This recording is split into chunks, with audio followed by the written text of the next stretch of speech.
part 4 ito sa pangarap kong motor. So, para maintindihan nyo to guys, panoorin nyo na lang yung part 1, 2, 3. Ay, wag nyo na lang palang panoorin. Ikikwento ko na lang pala dito. Ito na motor ay Honda Dream ito. Motor ito ng friend ko. Na kinonvert ko ng pit bike na Supermoto. Pininturahan. Kinonvert ng disc brake. Mabilis lang sa kwento guys, no? Pero panoorin nyo na lang yung part 1, 2, 3, no? At ngayon ay ika-convert ko na naman siya ng clutching. Kasi hindi man mga clutching yung mga Honda Dream 100. Para kahit papano bumili sa pakiramdam ng mag-drive nito ang motor na kasi to. Kasi magkano lang naman yung power ng mga 100 na mga Honda Dream. So pag na-clutching siya, at least hindi slide yung hatak. Bumili ako sa Shopee ng clutch conversion kit. So around 980 yung presyo. So complete set yan siya, ikakabit mo na lang. Basta hindi ka naman malito sa pag-assemble kasi nandyan naman lahat. So anong gawin natin? Tanggalin muna natin yung langis, no? Para hindi matapon yung langis pag tanggal natin ng clutch cover. Pero pag walang tumulo na langis dyan, mag-overhaul na lang kayo diretso. Pagkatapos tanggalin itong crown. Tapos tanggal na yung clutch cover, no? Wala tayong ibang gawin kundi i-welding ito. Ako ini-spot ko lang yan siya ng 3. Ewan ko kung ano yung tawag nito sa inispatan ko, no? It's either primary or secondary. Nalilito ako sa mga pangalan pero alam ko yung function. Sabihin ng iba, mekaniko ka tapos di mo alam yung mga pangalan. Ganito talaga ako guys. Huwag kayong magbuot dyan. Pag pumunta nga ako sa palengke, nalilito nga ako sa bangos at tilapia. Pagkatapos ating ma-welding yung bangos, ay hindi pala. Yung primary ba yun? Ikabit na natin tong gasket. So yung gasket na to, kasali to sa full set ng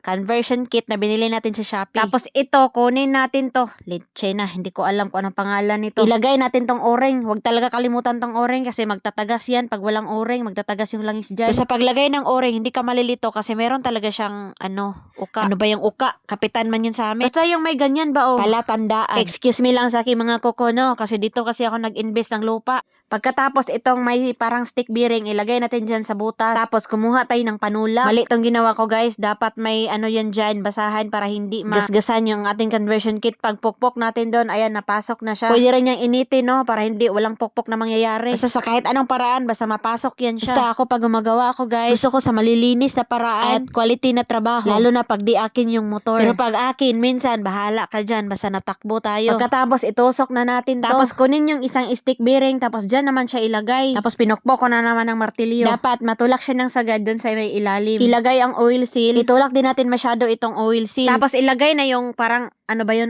Arm. Yung pagkakabitan ng ating clutch cable. Huwag kalimutan yung spring. Para pag piga natin ng clutch, babalik siya. Tapos ito, importante to siya. Yung parang hugis barya. So, ang function nito, pag piga mo ng clutch, siya yung tutuko dun sa may clutch lining para mag-disengage. At magpi-pre-wheel yung makina. Pag na-assemble na natin yun, huwag natin kalimutan kunin yung dowel dun sa luma na clutch cover. At ilipat dun sa bago nating nabili. Tapos, ilagay na natin yung mga dowel. At ilagay na natin yung bago nating clutch cover. Ilagay na natin yung clutch cable at yung piga-pigain dun sa may kamay. Baka ma-excite tayo, no? Huwag natin kalimutang salinan ng langis yung makina. Ay, bago magsalin, huwag kalimutang ilagay yung bolt sa drain plug. Tapos, bumili naman tayo ng bagong langis, no? Tsaka tayo mag-testing.